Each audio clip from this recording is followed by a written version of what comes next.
There are fragrances that shout, some that whisper, and then there are the ones that speak with timeless grace. What if I told you one of the most refined, quietly powerful men's fragrances ever created has been nearly forgotten?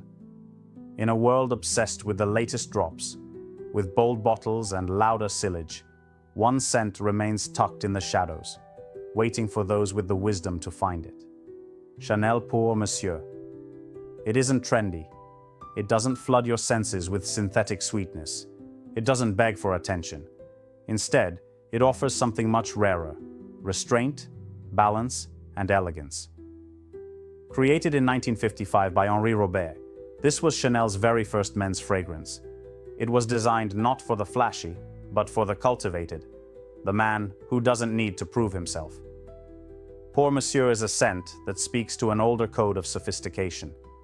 Yet today, you'll almost never hear it mentioned in mainstream reviews or see it hyped on fragrance forums. So why has such a masterpiece faded into the background? And why do those who know it love it with a kind of quiet reverence?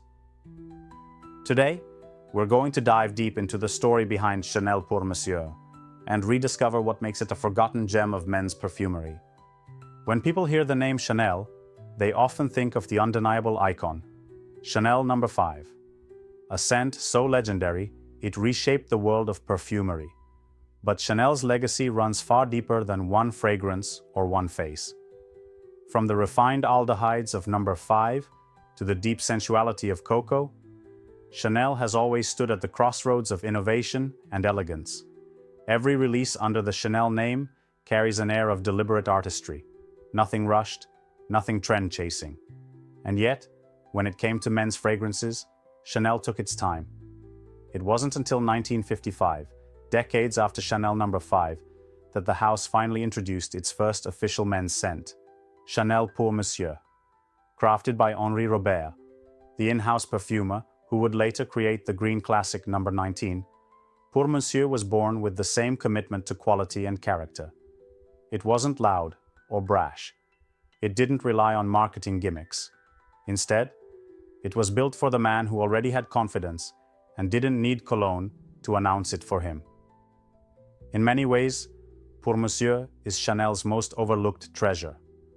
While newer creations like Bleu de Chanel dominate department store counters and magazine ads, this original men's scent sits quietly in the background, timeless, polished, and dignified. It reflects the Chanel ethos in its purest form: beauty in simplicity, power in understatement, and elegance that never tries too hard. To understand Pour Monsieur is to understand a different side of Chanel, a quieter, more contemplative side that deserves its place in the spotlight. The year was 1955. The world was shifting, war was behind, optimism was ahead, and style was entering a new era. Men's fashion was no longer just about function, it was about refinement. Tailored suits, clean lines, a return to dignity. And in this evolving world, Chanel made a move that would define masculine elegance for generations. They released Pour Monsieur. This wasn't just another cologne. It was Chanel's first true step into men's fragrance. A carefully considered creation meant to reflect the brand's belief in timeless sophistication. Henri Robert, the man behind the scent, was no stranger to restraint and structure. As Chanel's in-house perfumer, he didn't follow trends. He crafted identities. With Pour Monsieur, he imagined the kind of scent a true gentleman would wear, not to stand out, but to belong completely in his own skin. The result was a composition unlike anything of its time. No heavy-handed musk, no overbearing leather. Instead, Robert gave us a scent built on clarity and harmony. He started with crisp lemon and neroli, bright, clean, and energizing. Then, he layered in cardamom and basil, subtle but warm. And finally, a refined dry down of oak moss and vetiver grounded it all, leaving a mossy, intelligent trail. Every note in Pour Monsieur felt intentional, as though it had passed through a lens of elegance before making it into the bottle. It wasn't made for seduction. It wasn't made for compliments. It was made for the man who knew who he was. This was Chanel's vision of masculinity: quiet power, effortless style, and a scent that whispered rather than shouted. Pour Monsieur wasn't just a fragrance, it was a statement. A subtle, enduring expression of self-control, class, and character in a world that often forgets the value of such things. And what a statement it was. Pour Monsieur is not just a fragrance, it's an experience, an olfactory journey that unfolds with quiet precision. From the very first spray, it tells a story of restraint, of thoughtful design, of elegance lived rather than worn. It opens with a burst of citrus that is neither sharp nor sweet, but rather refined, lemon and verbena mingling with neroli. There's a cleanliness here, but it's not sterile. It's alive, breathing with sunlight and fresh air, like the first crisp morning in spring when everything feels just a little more possible. These top notes don't just dazzle and disappear, they evolve slowly, giving you time to appreciate their clarity. As it begins to settle, the heart reveals itself. This is where the complexity emerges, not with fanfare, but with quiet depth. Cardamom brings warmth, a subtle spice that hums rather than sings. Basil adds a herbal elegance, a green aromatic edge that feels cultivated, not wild. There's a tension between freshness and spice here, one that keeps the scent interesting without ever becoming overbearing. Then, as time passes, Pour Monsieur lays down its foundation, a base of oak moss and vetiver, earthy, mossy, dignified. There's a touch of wood, a hint of dryness, and a gentle bitterness that gives it spine. It doesn't turn sweet, it doesn't grow loud, it settles into the skin like a finely tailored jacket. Comforting, confident, completely at home. In a world filled with crowd-pleasing gourmands and mass-appeal ambers, Pour Monsieur stands apart. It doesn't beg for attention or chase trends. It's subtle, but it has structure. It's soft-spoken, but unwavering. While scents like Dior's Eau Sauvage, released a decade later, would become louder icons, Pour Monsieur remained the whisper in the corner, the gentleman's secret. And maybe that's its true brilliance. It understands something most modern fragrances have forgotten. That real sophistication lies not in excess, but in balance. That elegance doesn't need to scream. It simply exists, calm, composed, enduring. Pour Monsieur takes you on a journey not of transformation, but of return. To self, to simplicity, to the art of being complete without needing applause. That quiet confidence, the art of being complete without applause, is exactly what made Pour Monsieur so culturally significant, even if history hasn't given it the spotlight it deserves. In 1955, it arrived into a world just beginning to redefine what it meant to be a man. The war years were over. The rugged, utilitarian masculinity of the battlefield was giving way to something more refined, the intellectual, the artist, the gentleman. And Chanel, a house known for revolutionizing femininity, offered a vision of masculinity that was equally forward-thinking. Pour Monsieur wasn't built for the cowboy or the rebel. It was crafted for the modern man of culture and civility. A professor, a diplomat, a man who reads the room as well as he reads a book. Its very existence challenged the idea that men's sense had to be overpowering to be effective. Instead, it whispered dignity. While it never reached the commercial peaks of later hits like Bleu de Chanel, its influence runs deeper than sales. Pour Monsieur laid the groundwork for a generation of understated masculine fragrances, scents like Eau Sauvage, Grey Flannel, and even the cooler flankers of today. Its DNA lingers quietly in the background of perfumery's evolution. More than just a scent, it was a mood, a philosophy. And for Chanel, it marked the moment they declared that men's elegance mattered just as much as women's. Pour Monsieur told the world that masculinity could be intellectual, stylish, self-contained. It was never about being first in line. It was about knowing you belonged there without needing to say a word. But as with many quiet masterpieces, Pour Monsieur's greatest strength eventually became the reason it was forgotten. In a market that rewards novelty, flash, and instant gratification, a fragrance built on understatement is easy to overlook.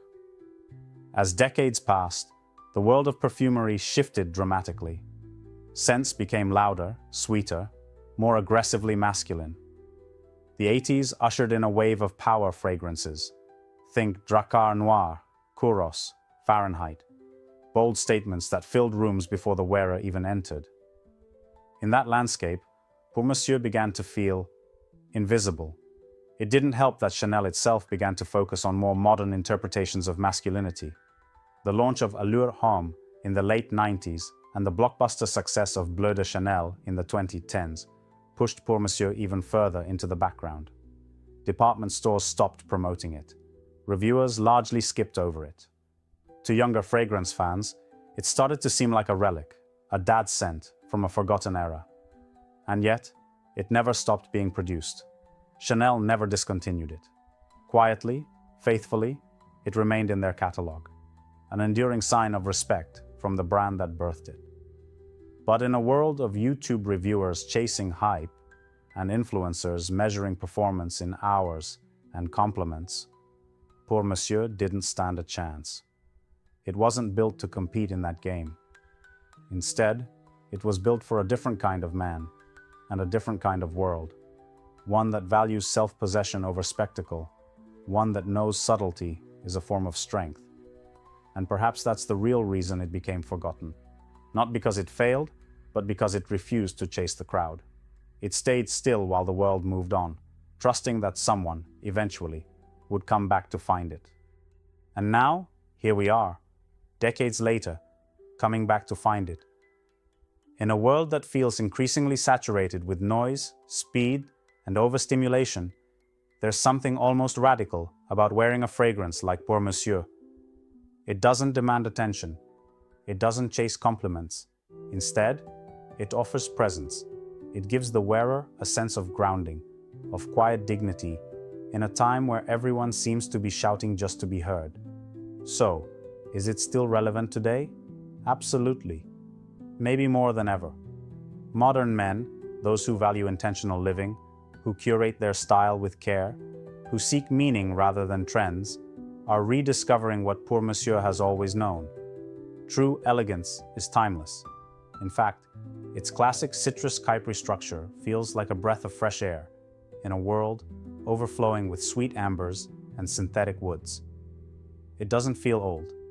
It feels mature, refined, clean without being sterile, complex without being convoluted. And for those who appreciate vintage craftsmanship, the current formulation still honors the DNA of the original. It wears close to the skin, but with persistence. It evolves throughout the day, not dramatically, but thoughtfully. Like a well-written novel, it rewards your patience. You won't find it in flashy ad campaigns or influencer unboxings. But maybe that's the point. Pour Monsieur doesn't need saving. It needs seeing. Not through the lens of nostalgia, but through the clarity of now. Because in revisiting this forgotten masterpiece, we don't just rediscover a great fragrance. We reconnect with a mindset, a way of being that prizes grace over gimmick, substance over sensation. And in today's fast world, that kind of quiet brilliance feels not just relevant, it feels necessary. I remember the first time I wore Pour Monsieur. It wasn't for a special occasion. No date night, no important meeting, just an ordinary morning. But as I sprayed it on and walked out the door, something felt different. Not louder, not bolder, just grounded. Like I was stepping into a rhythm that had always existed, but I'd never quite noticed before. Throughout the day, I didn't get any compliments. No one asked what I was wearing, but I caught it on myself, passing hints of that citrus clarity, that mossy foundation. And each time it felt like a subtle reminder of who I wanted to be. Not the man chasing attention, but the man sure of his place, even in silence. Over time, it became more than a scent. It became a ritual, a small, deliberate act that set the tone for the day. And in a world that often feels chaotic, there's power in that kind of consistency. Pour Monsieur isn't flashy. It's not going to trend on TikTok. But for those who find it and take the time to understand it, it becomes something rare, a quiet companion that doesn't change who you are, but gently reminds you of who you've always been. That's the beauty of Pour Monsieur. It doesn't shout. It doesn't compete. It simply endures. Like a handwritten letter, in an age of instant messages, it speaks with a different kind of authority. One that says, I don't need to rush. I was crafted with care. And maybe that's why now is the perfect time for its revival. As more people tire of sensory overload and manufactured hype, there's a growing hunger for authenticity, for things that were built to last. Pour Monsieur is that. A fragrance that never relied on trends because it was rooted in taste, in restraint, in real style. So if you've never tried it, or if it's been years since you last wore it, consider this your invitation, not just to revisit a scent, but to rediscover a part of fragrance history that still has something to say, something valuable, something refined. Because maybe what we need right now isn't another bottle promising instant seduction. Maybe what we need is a reminder that elegance, true elegance, whispers. And Pour Monsieur? It's been whispering since 1955. Maybe now, finally, it's time we listen. If this story resonated with you, even just a little, don't let Pour Monsieur stay forgotten. Seek it out. Wear it for a day, a week, a season. Let it settle into your life and see what it awakens in you. And if it moves you the way it's moved me, share that story. Pass it on. In a world obsessed with the new, you just might help revive a classic by simply wearing it with intention. And if you found value in this journey, consider subscribing. There are more forgotten gems to uncover, one fragrance at a time.